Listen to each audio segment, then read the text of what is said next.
of you is social, getting along with other people. Part of you is emotional, that is how you handle things. And part of you is physical. Part of you is intellectual, like do you know everything you need to know to be able to survive out in that big world by yourself? Probably not.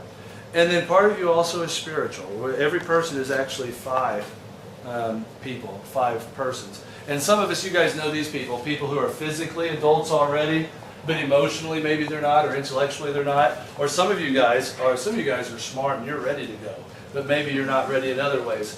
What would you say, real fast, is the most important part for you of the five? And your answer is going to be different than her answer and his answer and my answer. So what do you want to say? Or do you want to say, first of all, which ways do you think you're ready? Let's do it from that angle. It'd be easier to get the conversation started. What ways do you think you are ready to face the world? Hey guys, thanks for coming. Come on in. I'm sorry I don't have a whole lot of seats to offer you. But make sure you get a paper and a Bible as you go by. And a paper. Somebody. I would say mine would be intellectual. You're intellectually ready? Okay. Anybody else? You think you're socially ready?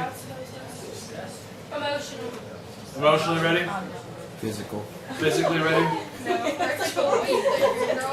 Shh. What ways do you think you still have some things lacking before you take that big step of being out and on your own? Emotional. Emotional? Who said that? Okay. What's that? Intellectually ready? Yeah, actually, there's times you don't know what you don't know until you realize you don't know it. There are times you think you know something. Like I remember the first time I did laundry, I went away to college. I chose college for my career path. And the first week I thought I knew how to do laundry because I'd stood and watched Mom do it a time or two.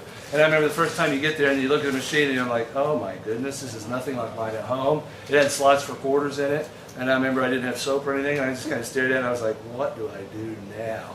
Or the first time when you've got to cook for yourself, like you get to the cafeteria and it's late and you're starving and it's already closed. Then you realize, oh no, I'm broke, I don't have money. What am I going to do for food? And just some of those times that things just hit you. Or the first time you've got to fix your car. You've got $300 in the bank, but the guy wants $500 to fix your car. How do I get $200 by tomorrow? There's these things, you don't realize what you don't know until you don't know it. Somebody read that. We skipped over it last time, so I want to start with that before we get into this. Somebody read chapter 4, verse 8, if you would, please. Just somebody quickly. For physical training is of some value, for godliness has value for all things, holding a promise for both the present life and the life to come. Okay, here's what Paul, remember we're studying Paul's letter to Timothy. Paul's an older guy, probably the best Christian ever, even for the last 2,000 years. Probably nobody's done more for the faith than him. Timothy's a young guy, probably a little bit older than you guys. They think he's about 18, 19, or 20. So he's like a high school senior who has been sent out to take care of a difficult church. So not only is he young, but he also has to take care of a church. There's older people there. There's a lot of problems there. So Paul's writing to him. He says, Timothy, you're going to have a lot of stuff to work on. Your intellectual side, your spiritual side, your emotional. Those are all important, aren't they? He says, take care of your body, because your body's going to be important in this world. Take care of your emotions and your mind. Those are important in this world. Take care of how you interact with other people socially, because that's important in this world. But more than that, he says, take care of yourself spiritually, because not only will that have impact in this world, it'll also impact the next world. It's the only one that's got double bonus. And so he says, and so his advice to Timothy is, yeah, do these things, but more than that, do this thing. Can you go to the next one? And he says how you do it is the exact same way an athlete trains. And if I was talking to kids, I use athletics a lot because you guys relate to athletes. You understand it. Your school has what? 20-some sports that a person can go out for? You guys understand athletics. How does an athlete train? What does an athlete do? You guys have played sports, most of you. What does an athlete do? Just yell out one word. Be stronger. Okay? Yeah, you condition yourself. And a lot of that's through hard work. The football team is being encouraged to lift weights. Runners are encouraged to run. But you don't just go out and run the same distance every time, do you? I'm sorry. I'm sorry. Sometimes you'll sprint. Sometimes you'll do distance. Sometimes they have you run up steps. Okay? You're building endurance and other things. How else does an athlete train? Dedication. Okay, good job. You have to sacrifice. There are times you may want to sleep in and not go to morning practice. There may be times you want to skip an afternoon practice to hang out with your friends. But to be the best one in your sport. Let's say somebody yell out, who's the best athlete in their sport? Just yell out a name. Who? Chuck Norris. Peyton Manning. Peyton Manning, okay. Did Peyton Manning become the best quarterback in NFL history? Yes. By playing a lot of video games. Did he? Did he sleep in a lot of practices? Actually, I know a little bit about this because I've heard his life story. Shh, let's not get crazy. He, not during football season, he watched films of his football season. Like as a freshman in high school, after his freshman year, he was watching tapes to see what he did wrong. He was watching other high school and college players to see what he did right. He had the fortune of having a dad who played in the NFL, so he had access to a lot of tape and a lot of time. And the guy was totally working on his craft. You don't become the best. Tiger Woods, LeBron James, whoever. You don't become the best unless you do all these things here. Go ahead and give us the next two. You got to change your habits. Like when you realize you're throwing off your back foot, you have to teach yourself to throw off your front foot. If you realize you're pulling your shoulder up when you swing, you realize what you're doing wrong. Because nobody just goes out. Is anybody perfect in football? Anybody just show up to first practice in 6th grade and they're the perfect football player? The answer is no, isn't it?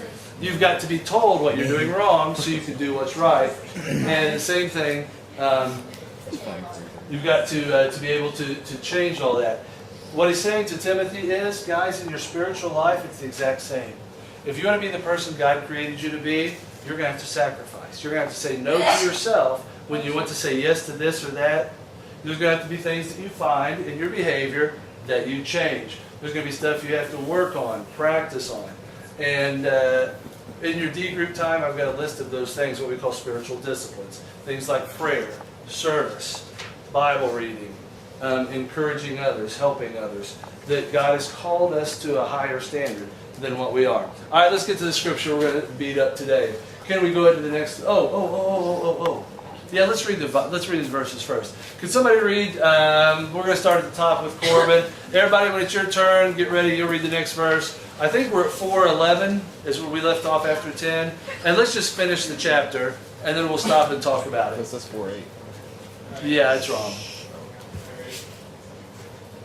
You ready? Yes. All right. Command and teach these things. Oh, that's all. Don't let anyone look down on you because you're young, but set an example for the believers in speech and life, love, faith, and purity. Until I come, devote yourself to the public reading of scriptures, preaching, and teaching. Do not neglect your gift, which was given to you through a prophetic message when the body of elders laid their hands on you. Be diligent in these matters. Give yourself wholly to them, so that everyone may see your progress. Watch your life in doctrine closely. Persevere in them, because if you do, you will save both yourself and your hearers. Okay, that's the last verse, wasn't it? Okay. And he's talking about Timothy's reputation, what people think about him. Real fast, things haven't changed in 2,000 years. What do you guys think most adults think about teens? If I just went to one of these guys sitting out here, what do you think about teenagers? What do you think they would say? Just raise your hand so it's not a zoo. Dusty? Say it louder, please. Immature? Okay. I think they're lousy. Lousy? That's a word I hear a lot. Go ahead, Noah. They don't exist. They don't exist? Yes. That's, They're a myth. yeah. I don't think there's anybody that would say that. Teenagers are a myth. I can't hear you. Yeah. Disrespectful a lot. Disrespectful? They don't listen. Okay. Lazy. Lazy? They like to cause something problems. They what? They like to cause something problems. Okay. Anna? They're Dramatic? They're lost. They're lost. Actually, that was about all the words that I had come up The with drama myself. part was Can you guys guess? Can you guess why adults think that about kids? Now, I'm not saying every adult thinks every negative thing about kids. There are some who think some positive things. But why is it those words were so easy for you guys to come up with? Because like teenagers get told that because we have a small group that ruins all of our reputations. Okay? Actually, you're really on to it. Is that a hand up? Okay. Because, like, say I've got 40 high school kids that come to church. And say you 40 guys come and we meet and we talk, we have a good time. But when it's all over, 2 of you guys go out here and say you're in a room you really shouldn't be in, and you're playing soccer in a very small nursery room. Which, is that possible for a high school kid to do that? Yes. Yeah. Unfortunately it is. And let's say while you're playing soccer you bust a computer. Okay? You know what word is going to get out into the community? The high school kids were playing soccer in the nursery and they broke. And now, is it true? All you guys did it? No. But you know what? You're not just judged in the world. I mean, and honestly, it's fair. Because if I ask the question, what do you guys think about adults? What would you say? They're doo-doo heads. Mean. You know, tough, yell, strict. You know, are we all? No. We are judged by the actions of a few. What he's saying to Timothy is, Timothy, the world out there is going to decide what kind of a church or what a church is. Remember, the church was new. When they said, hey, there's a church in Ephesus, people were like, huh? What's a church? And he's telling him, you've got to guard your reputation. People will view all Christians by how you act. You know what, guys? That message has not changed for 2,000 years. When you leave this building, because the fact that you hang out here, you know what people will think about you? They'll think you're a Christian. Now, you may not be a Christian. You may just be a kid that hangs out in youth group. You may not be sold out for Christ, but you are going to affect what the world thinks about us based on how you act. So he tells him, be mature. Be upright. Don't let people look down on you because of your youth. And I would tell you the same thing.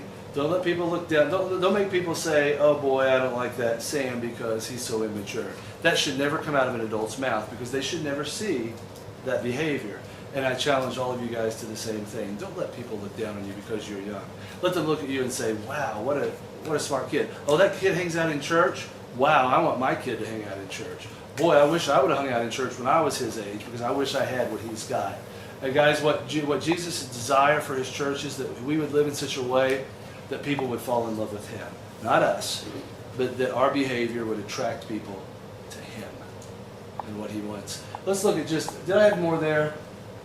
Okay, let's go on to chapter 5. Keaton, it was you, wasn't it? Let's just do verses 1 and 2. Oh, no, there is something there. Yeah, go to the next frame. Yeah. Can you guys hold your finger there and turn just a few pages over? I want you to go to page 854. It's actually the book of 1 Peter. Peter mentions something. Just one person. Could you read 1 Peter chapter 1, verses 14 through 16? Whoever wants to, I'll let you read all 3 verses. Did I lie? Okay, my bad. My heart's good, though. Yeah, it is a 7. It just looks like a 4 because that's how I write. Somebody read 14, 15, and 16, please. Out loud and proud, would you? Can't find it, but I would. Oh, my glory. Therefore, prepare your minds for action. Be self-controlled and set your hope fully on the grace to be given you when Jesus Christ is revealed. As obedient children, do not conform to the evil desires you had when you lived in ignorance, but just as he who called you is holy, so be holy in all that you do. For it is written, be holy because I. All right, actually, this is in the Bible about 8 places. And it was I chose this one because it was the closest to 1 Timothy, so it would be easy for us to find it and get back.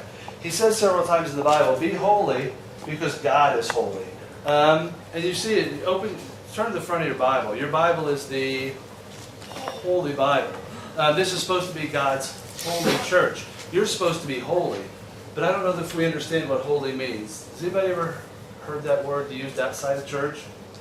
We really don't use it that often outside of church. Holy cow. Holy Grail. Holy. Holy Grail. The Holy Grail. Yeah, that's... Holy moly. That's a song, man. Oh, no, it was a movie, too. Holy cannoli. There's a book, Holy Grail. Uh-huh. But a lot of us, that word, I think, has a lot of mystery to it. It just means 2 things. One is it means different. It's not ordinary. The idea was, and actually the first time I ever read it in the Bible, it was describing plateware. It was Paul's letter to the Corinthian church. And he's saying there, I think it's chapter 4, that like, and you guys will understand this, exactly what Paul's saying. Does your mom have two sets of dishes that are very different? The everyday stuff that you use every day, and you throw it in the dishwasher, and then do all your, can we not? Thank you. Then they have the second set that's like the fine china. I know ours is called the rose china because Amy's mom gave it to her when we got married, and a year later she passed away. So it was the last gift that we had from her mom. But it was made, expensive stuff. We use it at Thanksgiving and Christmas, and that's about it. Maybe if somebody really like, if the president came to visit us, we'd get the rose china out. When we're done using it, we wash it by hand. And we never ask the kids to help us wash it. We'll take it, wash it ourselves. We are very particular because if one of those plates got broken, she would probably spend the rest of the week crying. There's the everyday stuff, and then there's the rose china. What the word holy means is different, separate, and better.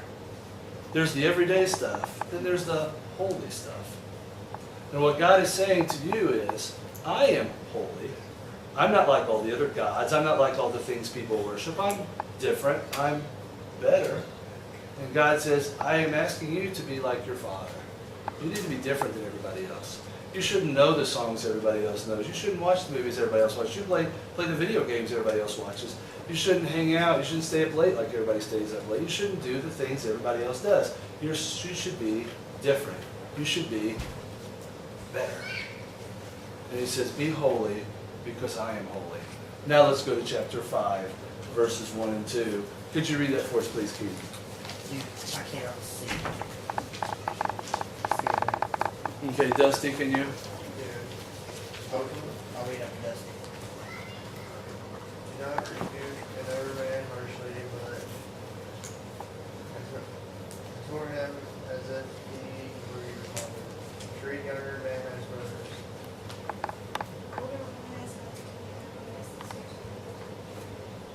Louder, verse 2. Older women as mothers and younger women as sisters with absolute fear. Okay, this is the fill-in portion of your show. You guys have lines here. He says you should view every, just good solid advice. I'm not going to spend more than 10 seconds on this. He says, but every man you should, or view everyone as a child of God. Okay? That person that's sitting beside you is a child of God. Why should you respect them? Why should you be nice to them? That's God's child. I know I tell you kids to be careful. When we're out here playing with the little ones, sometimes I see we'll be playing dodgeball and one of my high school kids will try to drill some kid with a volleyball. And my response to you is be careful because that kid has a daddy. There was one time, this is no lie, somebody was here and their dad had just gotten out of jail. I mean, just gotten out of jail. And they brought their little kid, and their little kid was out here, and one of my big kids nailed him. And my first thought with them was, hey, come here. If that kid goes and tells his daddy what just happened, you're dead. Why should you respect that child? Because of who their daddy is. Why should you respect every human being on the earth? Because of who their daddy is. And you don't want to face an angry father, trust me. So every girl is a daughter of God. Every woman is a daughter. Every man and woman is a father and a mother to you. And I like the Catholic Church picked up on that. They call the priest father.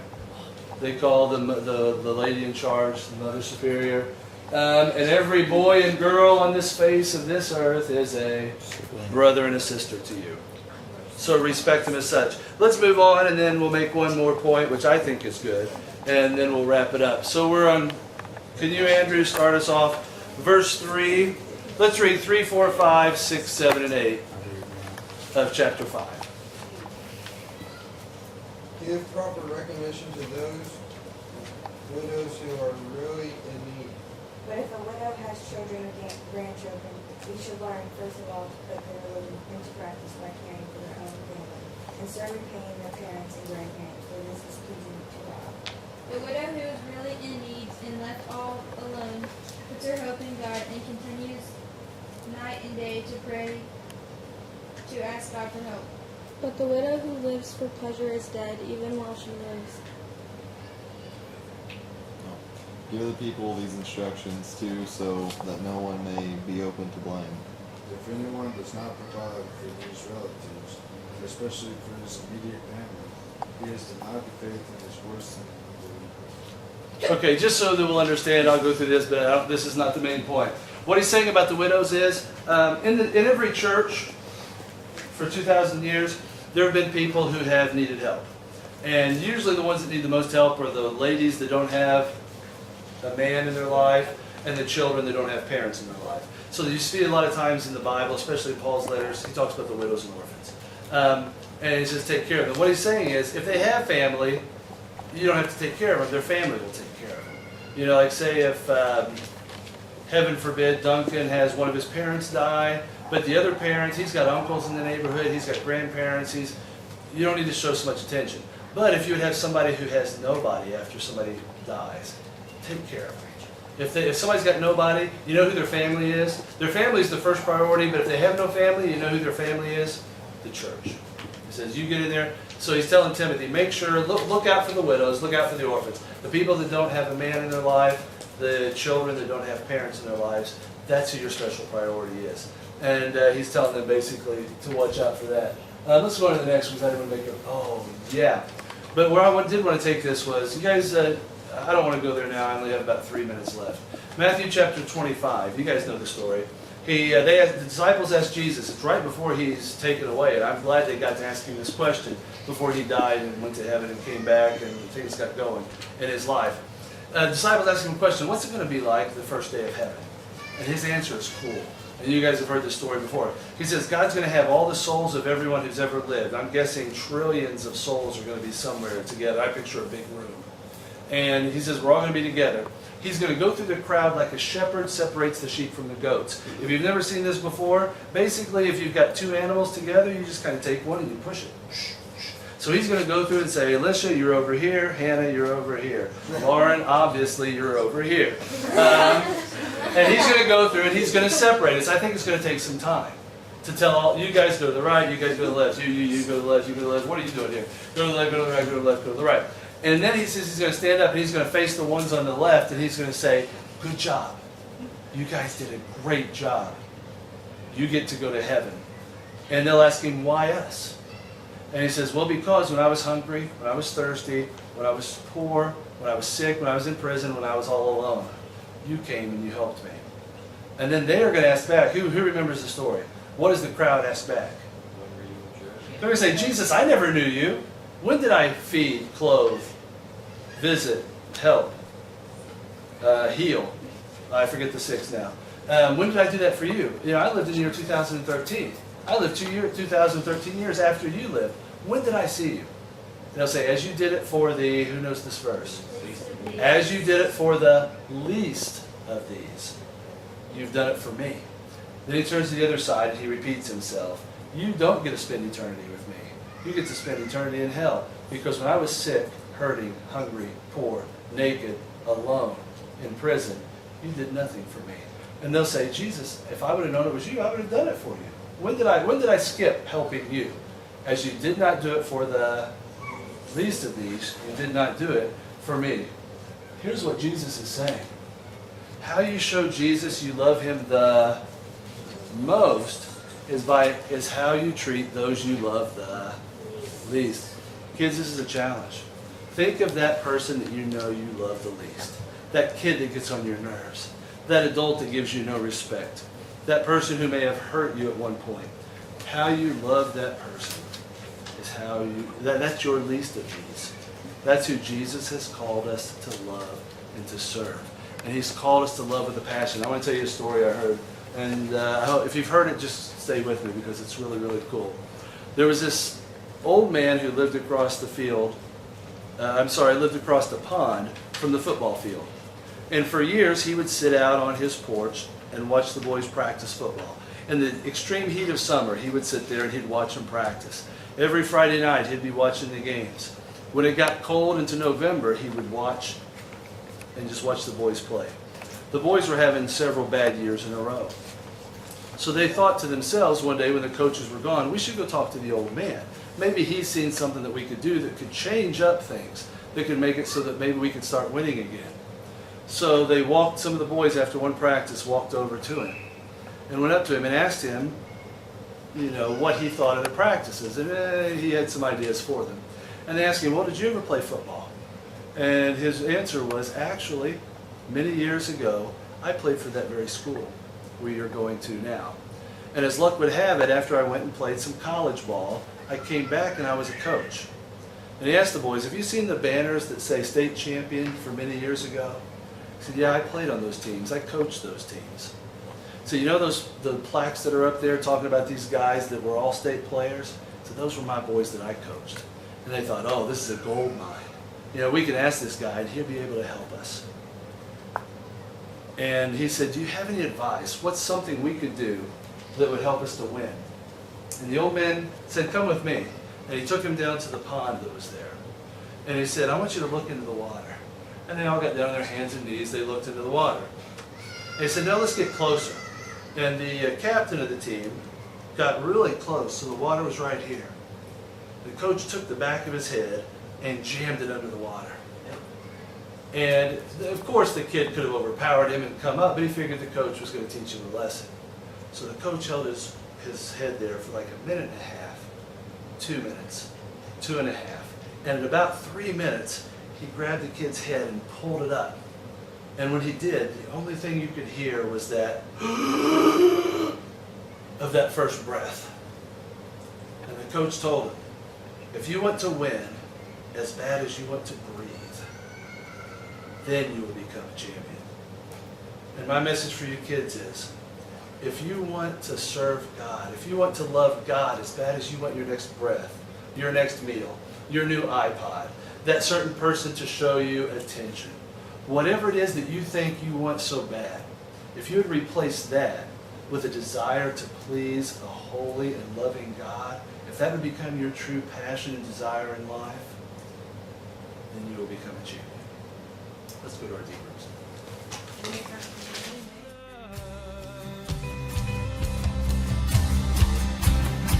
I wanna fly.